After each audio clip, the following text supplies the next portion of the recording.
ici à l'université, qui est quand même un centre d'excellence, et pour discuter justement de ce rapport qui a été produit par l'équipe du GEST sur les violences basées sur le genre, qui est soutenu, comme vous savez, par le CRDI et donc par le Canada. Je pense que c'est un important rapport et maintenant, non seulement on a vu les conclusions du rapport, qui sont à la fois inquiétantes et qui éclairent également, mais également de discuter de comment faire un suivi utile à ce rapport et surtout comment assurer qu'il y a une pérennisation, notamment de la plateforme web qui a été mise, qui est maintenant en place depuis 3 ans, je pense.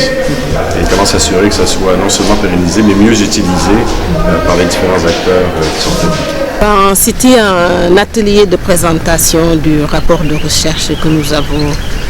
réalisé sur les violences basées sur le genre. Et nous avons eu l'honneur ce matin de recevoir son Excellence, Monsieur l'ambassadeur du Canada au Sénégal, qui est venu à l'université avec sa délégation pour visiter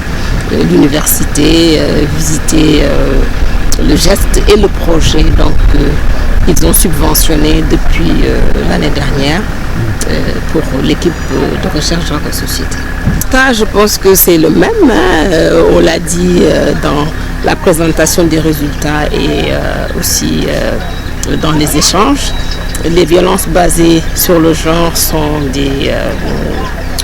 faits, on l'a dit, historiques, des faits construits qui sont dans les sociétés depuis des millénaires.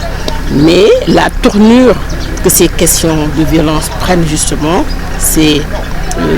la variable genre qui est vraiment un indicateur de l'ampleur des violences et c'est aussi